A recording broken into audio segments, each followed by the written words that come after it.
Chapter 19. Like a Real Family. The morning was washed fresh by the storm of the night before.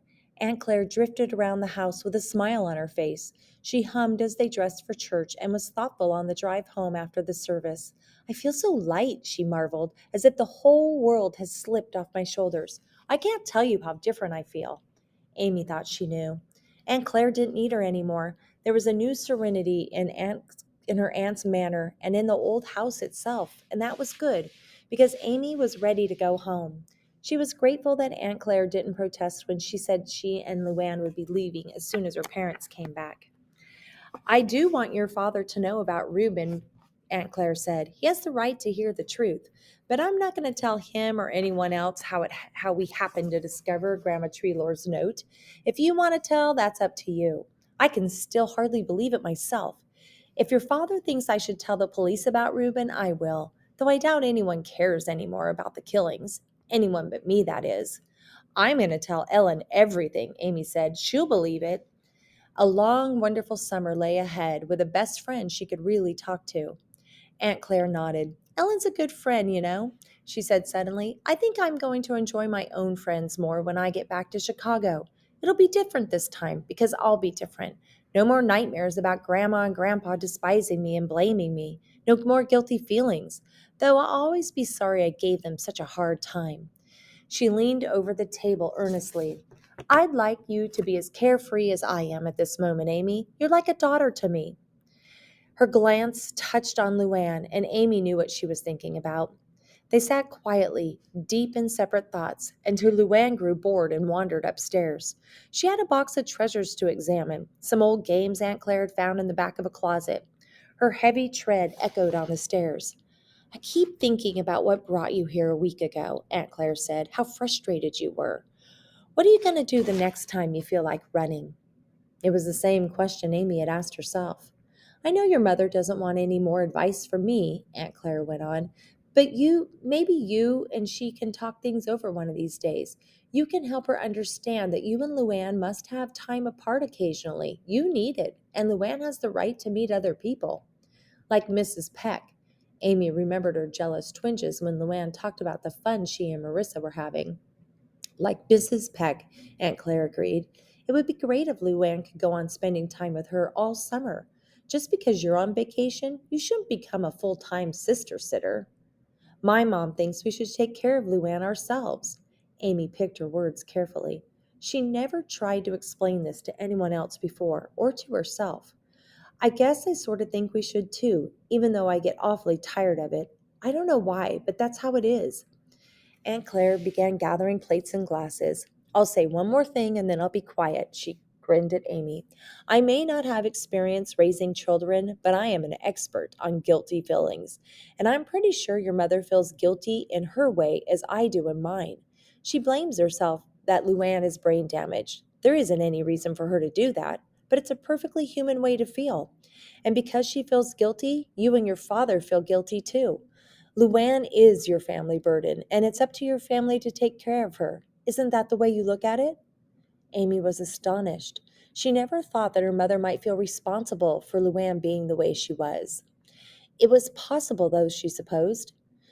Still, there was something wrong with Aunt Claire's description of their feelings. Something was missing. She wanted to talk about it some more, but the sound of a car on the gravel cut the discussion short. Mom and Dad are here. Luann pounded down the stairs and ran outside. Moments later, they were all on the front porch, hugging each other as if they'd been apart for weeks. Happy late birthday, Amy's father exclaimed. It's an awful responsibility having a teenager in the family. Makes me feel older myself. Amy made a face at him. How's Barbara's husband? She asked. Is he going to be okay? Her mother's face clouded. The doctors still don't know if he'll recover. I feel so sorry for that little family. She hugged Luann and Amy again. I just couldn't wait to get back to see you both. We're so lucky. Aunt Claire left them on the porch together while she went inside to pour lemonade and fill a plate with cookies. We're both going home today, Amy said. I've got all my stuff packed.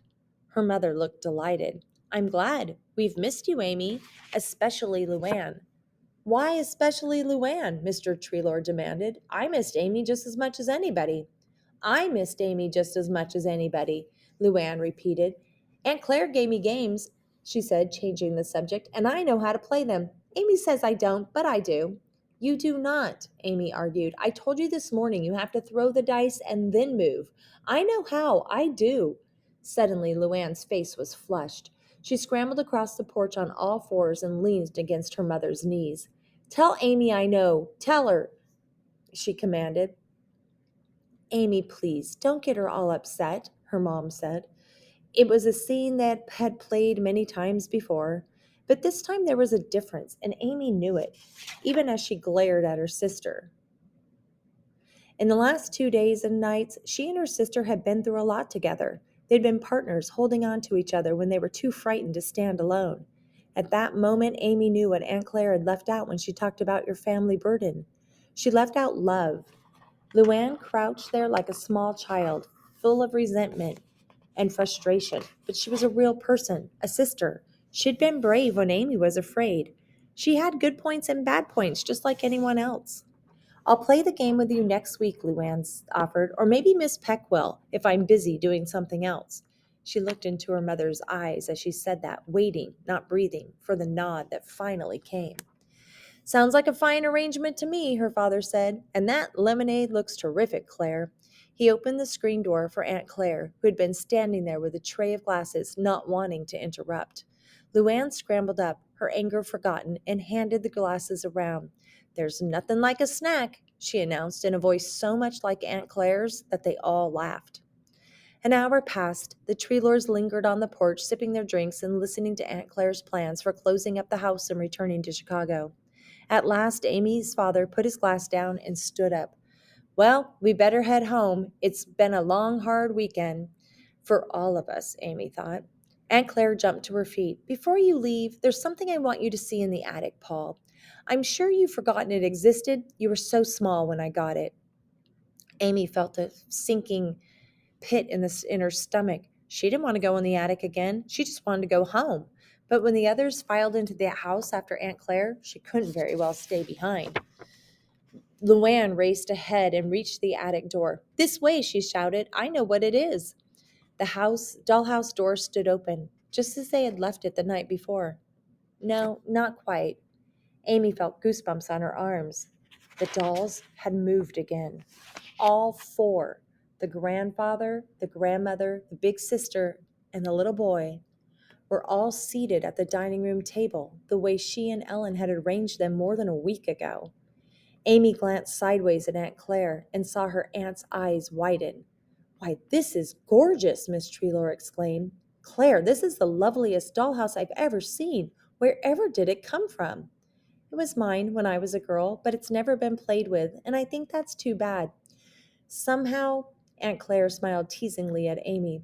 Somehow I don't think Amy would enjoy it much, even though she likes miniatures. But I know Luann would, and I'd like her to have it. Miss Treelor was astounded. Oh, it's too valuable, she exclaimed. It belongs in a museum. Luann breaks things. You mustn't.